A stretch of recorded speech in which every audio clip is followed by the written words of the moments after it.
Livro de 1 Reis, capítulo 18.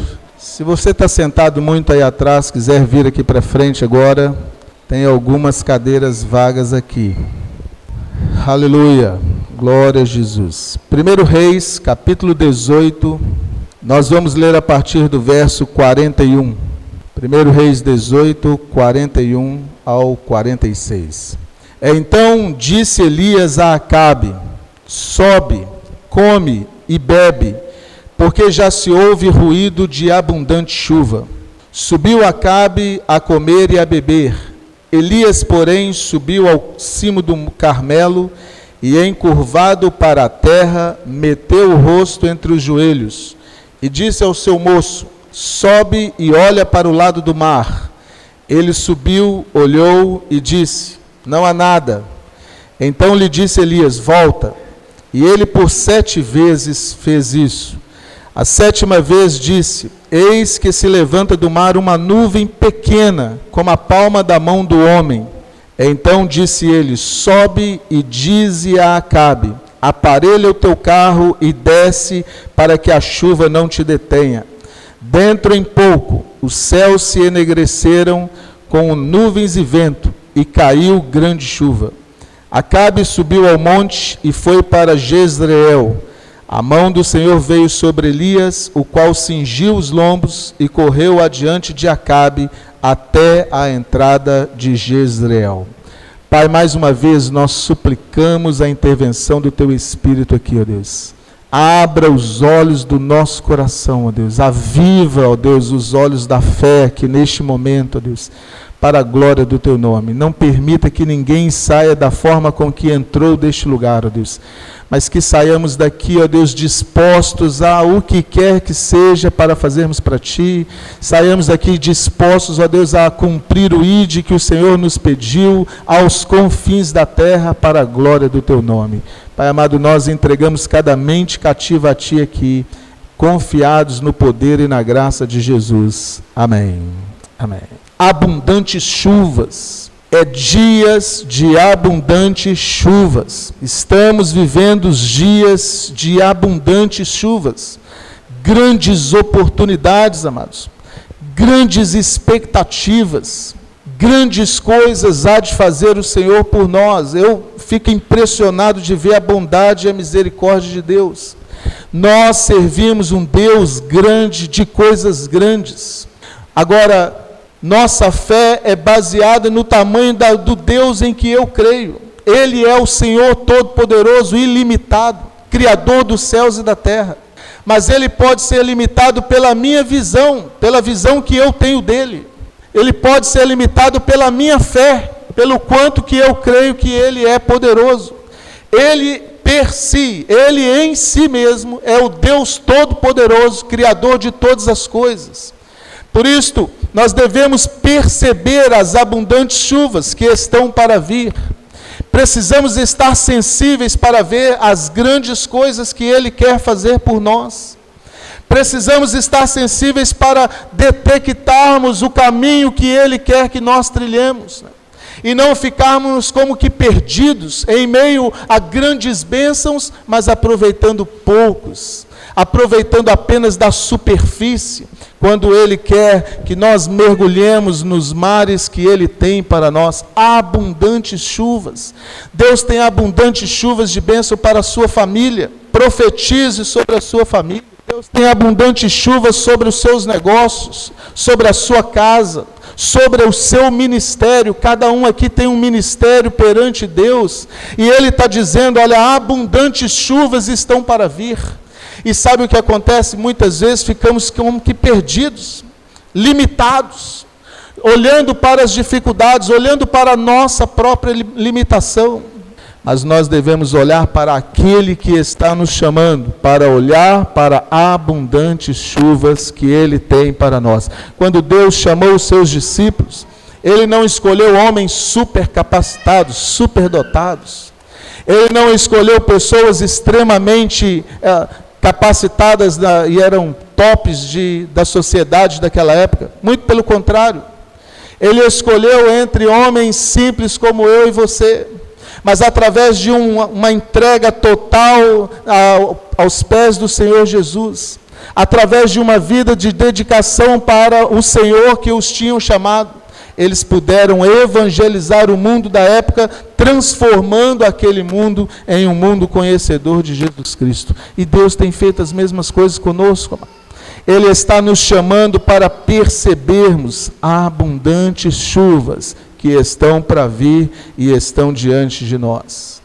Mas o que mais me chama a atenção, e é o que eu gostaria de chamar a sua atenção hoje à noite aqui, é porque que mesmo diante de promessas de abundantes chuvas, muitas pessoas não percebem, não usufruem e nem mesmo ficam sabendo quando elas acontecem. Muitas pessoas correndo atrás de bênçãos, quando a Bíblia diz, aos que creem verão a glória de Deus. Eu não preciso correr atrás delas, eu preciso crer. Eu não preciso ir aqui, ali, acolá, eu não preciso, olha, tem um profeta lá, e eu sair correndo atrás dele. Eu creio e Deus vai fazer abundantes chuvas aonde eu estou, amados. Por que tem muita gente que não percebe? Qual que é a diferença entre aquele que vê a abundante chuva de Deus chegar na vida dele?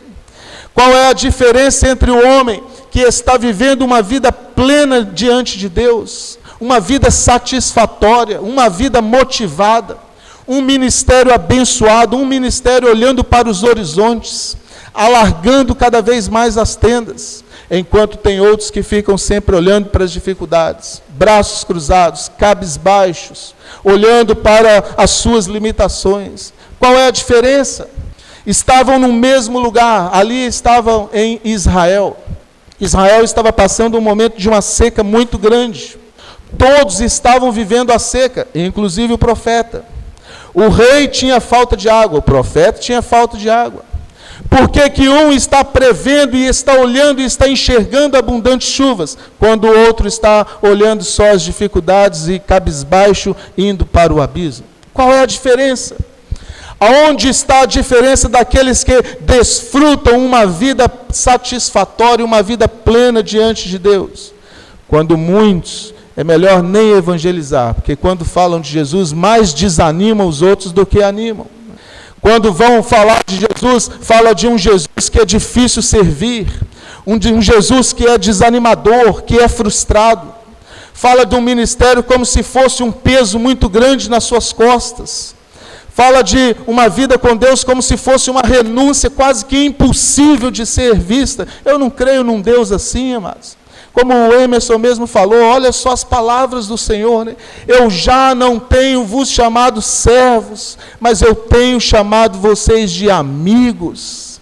Ele é aquele que prepara uma mesa e nos convida para assentarmos com Ele. Você quer vida melhor do que essa, amados?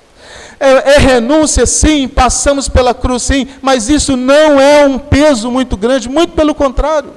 Aquilo que nós deixamos na cruz é o peso do pecado que só iria atrapalhar na caminhada. Abundantes chuvas, abre os seus olhos para ver a graça e a misericórdia de Deus. Abre os seus olhos para ver a vida espiritual do verdadeiro servo de Deus, que você vai ver que o cristianismo é a melhor maneira para o homem viver. É bom, é agradável, é louvável servir a Deus. Podemos andar cabeça erguida, sabendo que o que nós estamos andando é na verdade. O que nós estamos vivendo é a verdade. Eu sei de onde eu vim, eu sei para onde eu vou. Você quer coisa melhor do que isso, amados? Né? Enquanto que o pecador, João diz que ele é uma folha seca, levada pelo vento. O vento dá para um lado, ele vai para um lado. O vento dá para o outro, ele vai para o outro. Não tem rumo, não tem direção. Pode até conquistar algumas coisas impressionantes durante a sua vida, mas na hora que fecha a porta do quarto, assenta-se na beira da cama e abaixa-se para desamarrar o calçado. Aquele pequeno instante, 1 segundo ali, já é o suficiente para sua mente fazê-lo lembrar. Você não está vivendo para Deus, você não está servindo o Salvador. O pecador nem usa o sapato que amarra com um cadastro, porque não quer nem dar tempo de parar um pouquinho para amarrar o sapato, porque senão vai ficar pensando naquilo. Senão vai ficar pensando, e a sua mente, um pouquinho que ele para, ele fica pensando, você não está servindo a Deus, você não está fazendo o que Deus gostaria que você fizesse. Então ele começa aquela busca louca outra vez, sai como uma folha seca dada pelo vento, e vai vivendo a vida, vai passando o tempo. Não vive plenamente aquilo que Deus tem para ele. Eu fico pensando, às vezes, olhando para certas pessoas racionais, tomando atitudes tão loucas, tão idiotas, desculpa a expressão, que eu fico olhando, nenhum animal às vezes teria coragem de fazer o que essa pessoa está fazendo. O animal tem mais instinto de preservação de si mesmo, e ele mesmo se guarda, né? Você sabia que um animal, um pássaro, por exemplo, quando ele vai pelas matas, ele não bica uma semente de um fruto de uma árvore que seja venenosa para ele? Esse é até um dos ensinamentos do escoteirismo. Quando você for em uma trilha, numa mata, e se você não conhece o fruto, procure aquelas que os pássaros comem. Certamente elas vão fazer bem para você também. Porque os pássaros não comem frutos de árvores venenosas. Agora, ele é irracional. Ele faz isso por instinto. O homem é racional. Ele sabe que a droga vai matá-lo. E ele vai e aplica a si mesmo. Ele sabe que o vício vai detonar com ele. Ele faz a si mesmo. Quem é o irracional? Quem é o racional? Quem é o ser inteligente nessa história toda? Fica parecendo que nós estamos perdendo a batalha. Mas Deus está nos chamando hoje para abrir os nossos olhos, para enxergarmos além, para não vivermos nas circunstâncias, para não vivermos movidos pelas circunstâncias que estão ao nosso redor, para nós enxergarmos abundantes chuvas. O que é preciso para que o homem seja sensível para ver as possibilidades do Senhor? Em primeiro lugar, nós precisamos abandonar o pecado. Ponto número 1. Não tem como participar das abundantes chuvas em meio ao pecado. O pecado faz mal à vida do homem. É ponto final. Não tem uma atitude, não tem um benefício através do pecado. E deixa eu dizer uma coisa para você. O fim não justifica os meios. Não quer dizer que você vai fazer assim, não, eu vou fazer isso daqui, mas lá na frente eu vou servir a Deus. Então Deus vai se agradar que eu faça isso aqui. Não vai, não. Se você tomar uma atitude errada, mesmo que a sua intenção seja para chegar-se até Deus, vai dar errado. Tem alguma coisa errada com esse microfone também, né? No fim vai dar errado. Sabe o que nós precisamos fazer? Uma vez por todas, resolver o problema do pecado. Resolver, amados. O crente em Jesus Cristo, o homem de Deus, aquele que quer viver as abundantes chuvas que Deus tem para nós, temos que passar pela cruz, deixar o fardo do pecado lá, em nome de Jesus. Provérbio 28:13 diz assim: aquele que não dá ouvidos à lei do Senhor, até a sua oração será abominável. Olha, o que não presta atenção para ouvir a lei do Senhor, ele pode orar, ele pode fazer o que ele quiser, até a sua oração será abominável. Esse é o 28:9.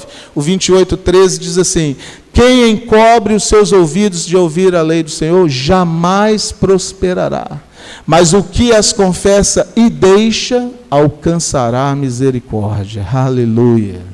Glória a Deus por isso. Aqueles que deixam o fardo do pecado na cruz, abandonam o pecado, glorificam o nome de Deus, vai ver abundantes chuvas que Deus tem para derramar. Mas eu preciso resolver o problema do pecado. Davi, no Salmo 51, verso 12, ele, depois de haver pecado com Batseba, ele conscientiza-se do seu pecado e ele começa a pedir a Jesus, pedir a Deus o perdão pelos seus pecados. E no verso 12 ele fala assim: Deus, torna a dar-me a alegria da tua salvação. Sabe o que é isso, amados? Pecado faz mal, mói o osso, mói as partes mais íntimas do seu corpo. O pecado destrói a vida do homem. Não tem como ser produtivo em pecado. Você pode até conquistar algum bem, aparentemente tudo está muito bem. Aparentemente as pessoas olham para você e pensam assim, poxa, fulano está conseguindo isso, está conseguindo aquilo. Mas não tem como ser produtivo, não tem como viver uma vida plena diante de Deus, se eu não resolver o problema do pecado. Acabe estava em grandes pecados aqui, tinha 450 profetas de Baal. Elias foi lá e resolveu o problema de Baal. Ele destruiu os altares dos profetas de Baal. Fogo desceu do céu e queimou todos os profetas. Uma vez por todas, ficou sabendo todo Israel que Deus era Deus e que Baal não era Deus. E de uma vez por todas nós precisamos dar um basta na minha vida, dizendo assim, olha, eu vou viver por cada palavra que sai da boca de Deus. Nós não podemos servir a dois senhores. Não tem como agradar a um e agradar o outro. Você vai desprezar um. E deixa eu dizer uma coisa para você. Não tem como ser 100% produtivo em pecado. Porque você está fazendo alguma coisa, de repente alguém fala um nome e aquele nome te lembra de uma ação errada que você fez. Puxa vida, eu não deveria ter feito aquilo. E por não sei quantos segundos a sua mente fica batalhando naquilo ali, você já deixou de ser produtivo.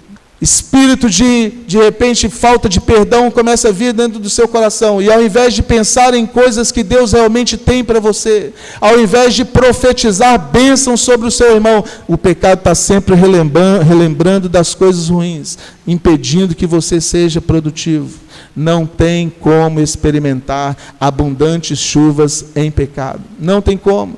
Por isso, o servo de Deus, o homem que quer ser honesto com Deus, a mulher de Deus, precisa resolver de uma vez por todas o problema do pecado. E olha, eu vou dizer uma coisa para você. Eu já vi muita gente dizendo assim, pastor, mas a minha situação é diferente. O senhor não sabe da minha história. Jesus sabe, amados. Submete-a a Cristo e você vai ver Ele resolver. O sangue de Jesus Cristo, o Filho de Deus, é poderoso para perdoar todos os nossos pecados e tirar de nós todos os nossos pecados. Louvado seja o nome do Senhor. Mas eu preciso submeter a Ele. Eu preciso pegar o meu coração e dizer, Deus, eu não quero mais viver nessa direção. Eu quero viver para Ti, para o louvor da Tua glória. Aí, barulhos de abundantes chuvas vão chegar. Mas enquanto Israel ficou cocheando entre dois senhores, enquanto Israel ficou ora prestando sacrifício a Deus, ora prestando sacrifício a Baal, seca.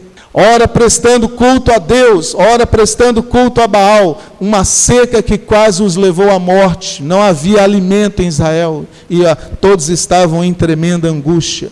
Mas uma vez que o pecado foi tirado, então Acabe ouviu do homem de Deus, né? Elias disse, olha, eu ouço barulho de abundantes chuvas, louvado seja o nome do Senhor. E amados, eu posso ver barulho de abundantes chuvas na sua vida, na vida da sua família.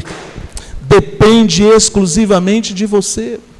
Está nas tuas mãos. Você pode ser o fator determinador de chuvas de bênção de Deus na sua vida e na vida da sua família.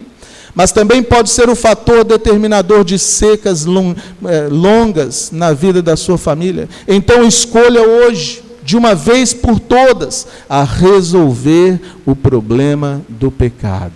Davi, em outra hora, ele disse assim, se achar pecado em mim, Deus não vai ouvir a minha oração. Não tem como. Nós não conseguiremos ser produtivos em pecado. Ponto número 2, no verso 43 aí, olha. Ele disse ao seu moço, sobe e olha para o lado do mar. Ele subiu, olhou e disse, não há nada. Aí o profeta disse, volta. Ele voltou. Mas 7 vezes o profeta teve que falar para ele, volta para lá, rapaz. Volta para lá, rapaz. Segundo ponto, uma vez que você resolveu o problema do pecado, seja perseverante, não olhe para trás. Aquele que põe a mão no arado e olha para trás, a alma do Senhor não tem prazer nele. Seja perseverante. O homem de Deus, o moço do homem de Deus, subia lá, olhava, não está vendo nada, voltava. O homem de Deus falava para ele, volta para lá, rapaz. Ele sobe, não está vendo nada. E sabe de uma coisa, amados? É por isso que nós não devemos andar por vistas, andamos por fé. Porque circunstancialmente, materialmente, nós não estamos vendo nada. E é até bom que não vejamos. É até bom que nós não enxerguemos mesmo. Porque senão o temor pode cair sobre o nosso coração. Deixa Deus agir, amados. Quando Eliseu, estava cercado pelos carros do exército de Israel, o servo dele saiu do lado de fora e olhou e viu aquele monte de carros. Ele voltou para dentro da tenda e falou assim: Senhor, nós estamos perdidos, tem muita gente aí fora. Eliseu olhou lá, viu aqueles carros, voltou para dentro e falou para Deus: Deus, abra os olhos do Geazi aqui para ele ver. E aí quando ele olhou de novo, viu carros de fogos em muito maior número a favor de Eliseu. Tem sempre, amados, carros de fogo. O anjo do Senhor acampa-se ao redor daquele que os teme e os livra. Louvado seja o nome do Senhor. É melhor que nós não vejamos mesmo. Se você subiu lá, olhou para o lado do mar, onde o homem de Deus mandou que você olhasse, e não tem nada lá, persevere. Não desce não, fica olhando. Não desce para avisar que não tem nada não, fica lá até você enxergar. Se de repente você está ouvindo, tentando ouvir, não está vendo barulho de abundantes chuvas, não descreia, fique lá. De repente você está orando pelo seu filho, a coisa está só piorando, persevere, amados. Não abandone os caminhos de Deus porque você não está enxergando nada. Sabe qual é a diferença entre o vencedor e o perdedor? É que o vencedor, ele é um perdedor que perseverou. Essa é a diferença. Todos nós já somos perdedores pela nossa própria suficiência. Mas se perseveramos, então abundantes chuvas, a graça de Deus peleja por nós. E aí nós vencemos. Mas o perdedor é aquele que na hora de vencer, volta para trás. Na hora de receber a grande bênção, ele duvida e ele volta para trás. Na hora de realizar alguma coisa grande para Deus, ele volta para trás. Eu não estou enxergando nada, eu não estou sentindo nada. Os apóstolos de Jesus, aproximando-se a hora de Jesus partir, Jesus estava dando os últimos ensinamentos para ele ser morto e ressuscitar e subir aos céus. Jesus olha para os seus discípulos e diz assim: muita coisa tenho ainda para vos dizer, mas não podeis suportar agora. Olha isto. Muitas coisas tenho ainda para vos dizer, mas vocês ainda não estão preparados. Tem muitas coisas que Deus quer revelar a você, mas é bom que você não veja agora. Persevere, continue, coloque a sua vida aos pés de Deus e fique lá, e não olhe nem para a direita nem para a esquerda. Persevere. As tentações chegam, as dificuldades vêm, as muralhas se levantam como que intransponíveis diante de você. Persevere, não tire as mãos do arado. Muitas vezes, amados, quando a pessoa está perto de receber uma grande bênção, ou logo depois de tê-la recebido, ela é tentada para ver se realmente o seu coração está nas mãos do Senhor. E se ela não é vigilante, ela vai cair, vai voltar atrás e não vai ver abundantes chuvas. Para eu ver, para eu participar, para eu me deleitar dessas abundantes chuvas que Deus quer trazer para nós, eu preciso perseverar em todo o tempo. Imagina se Jesus não tivesse perseverado. Ao longo de todo o Velho Testamento, nós vemos uma tentativa de Satanás fazer Jesus parar para não chegar até a cruz. E ele foi passos largos. A primeira impressão que nós temos é que Satanás estava empurrando Jesus para a cruz. Não. Satanás sabia que Jesus iria exterminar com as obras do diabo na cruz. Sabia que na cruz seria a sua derrota final e estava tentando pará-lo. Tentou corromper a semente do homem muito antes de Jesus vir. Tentou corromper a semente de Davi, que era por onde, a casa de Davi, que era por onde Deus iria trazer a semente de Jesus.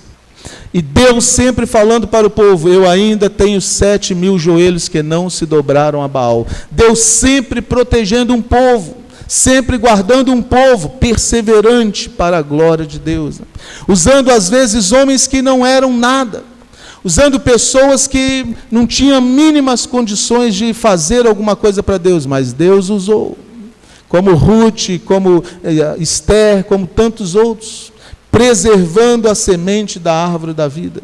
Quando Jesus veio, mais uma vez, Satanás muitas vezes tentando fazê-lo parar de ir à cruz. Logo que ele nasce, Herodes tenta matar todas as crianças para ver se acertava o Salvador. Pela misericórdia de Deus, ele foi preservado.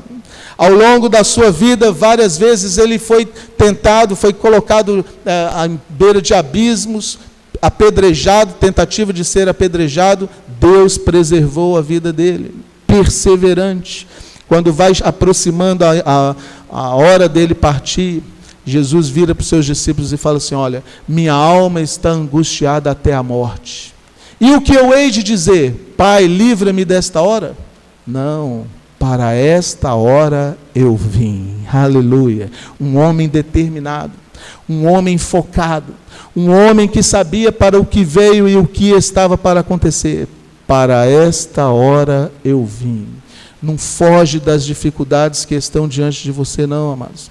Não abandona a fé porque você não está vendo a nuvem lá no horizonte.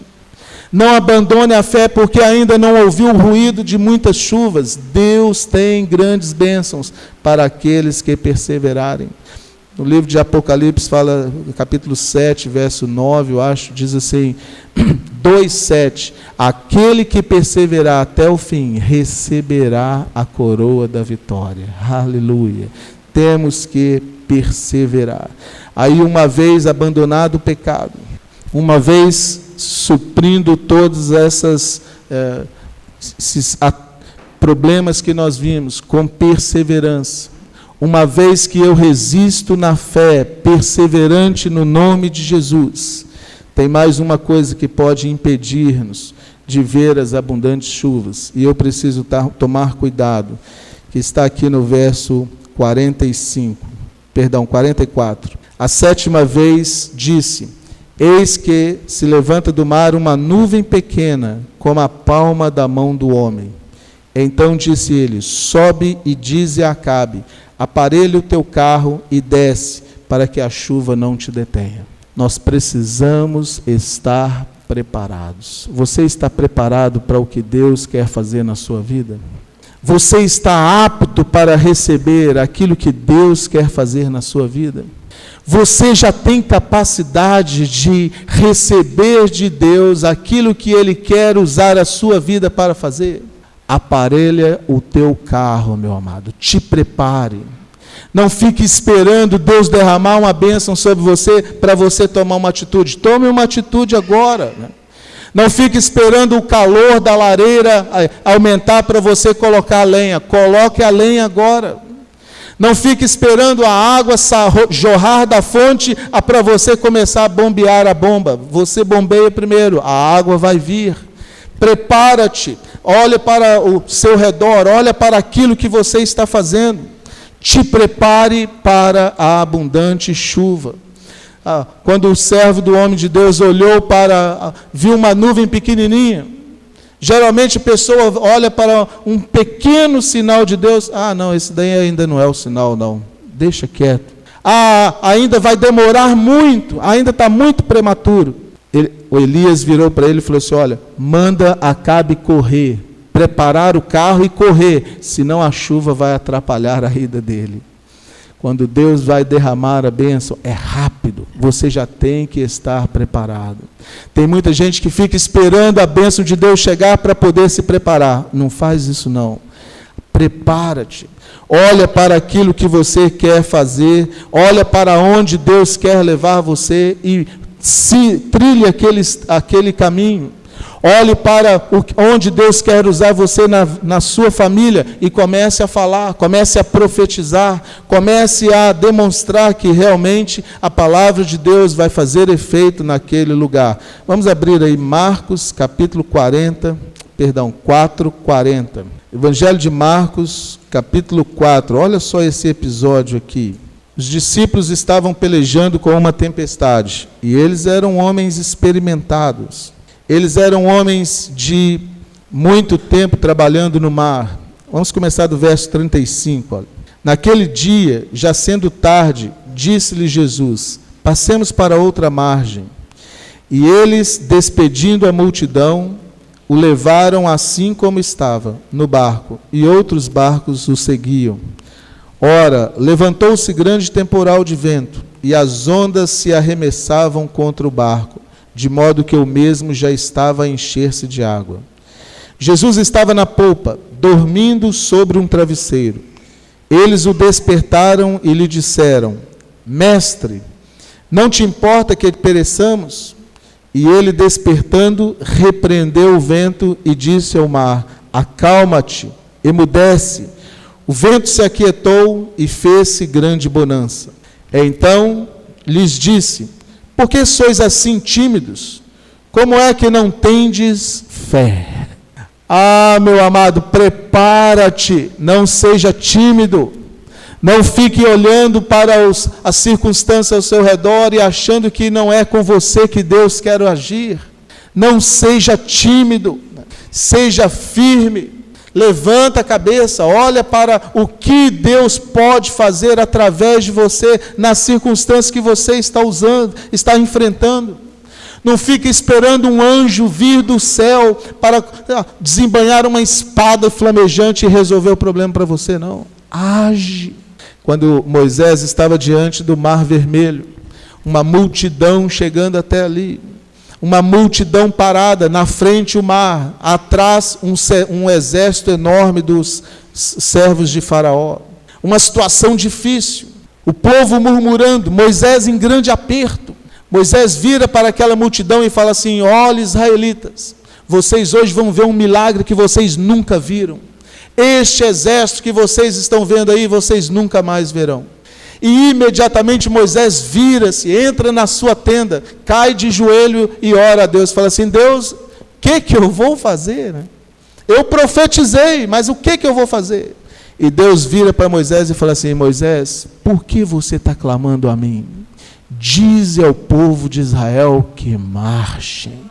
Prepara-te, meu filho, a palavra de Deus já foi ordenada, a bênção de Deus é sobre nós. O que nós precisamos agora é preparar-nos pela palavra de Deus. Crente que não tem contato com a palavra de Deus, como que vai ver as abundantes chuvas que Deus vai trazer? Crente que só lê a Bíblia no domingo, quando alguém abre aqui e vai citar um versículo, como é que vai saber que as chuvas de bênçãos estão chegando? Crente que não tem um contato muito próximo com a palavra de Deus, como é que vai perceber que a bênção de Deus está chegando?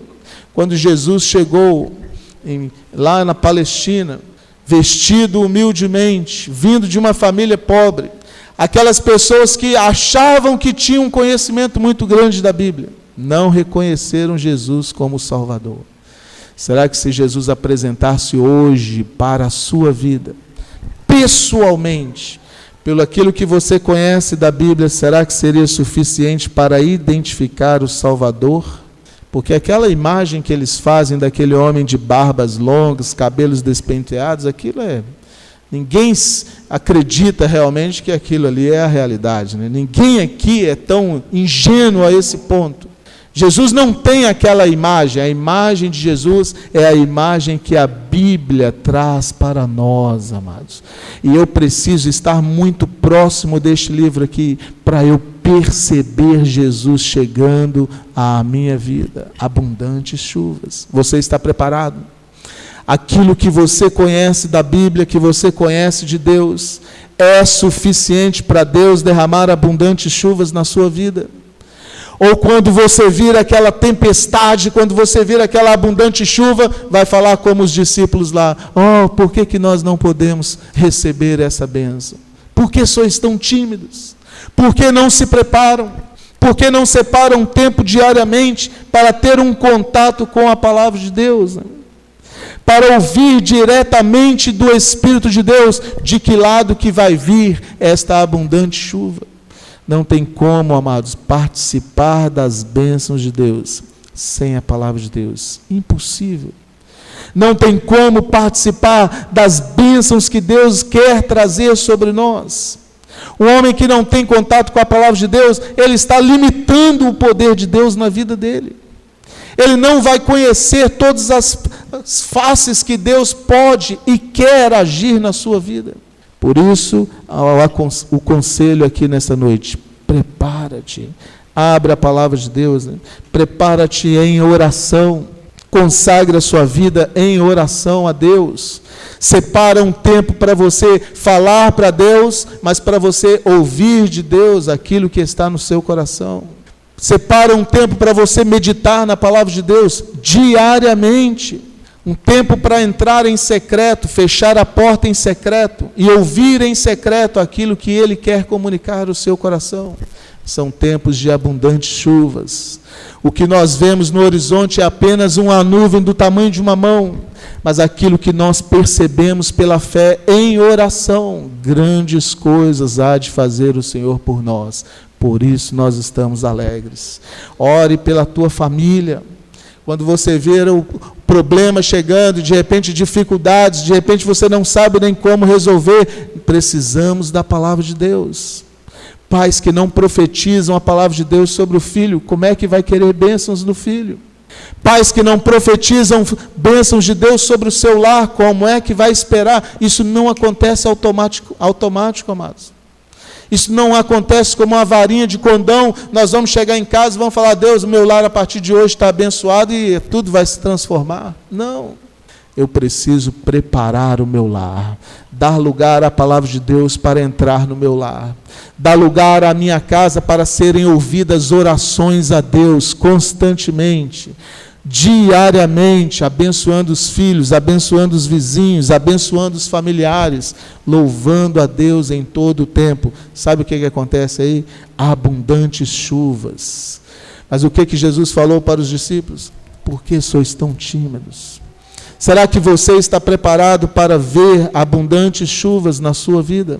Pode Deus comunicar a você aquilo que Ele quer fazer sobre essa cidade, sobre a sua família, sobre a sua casa?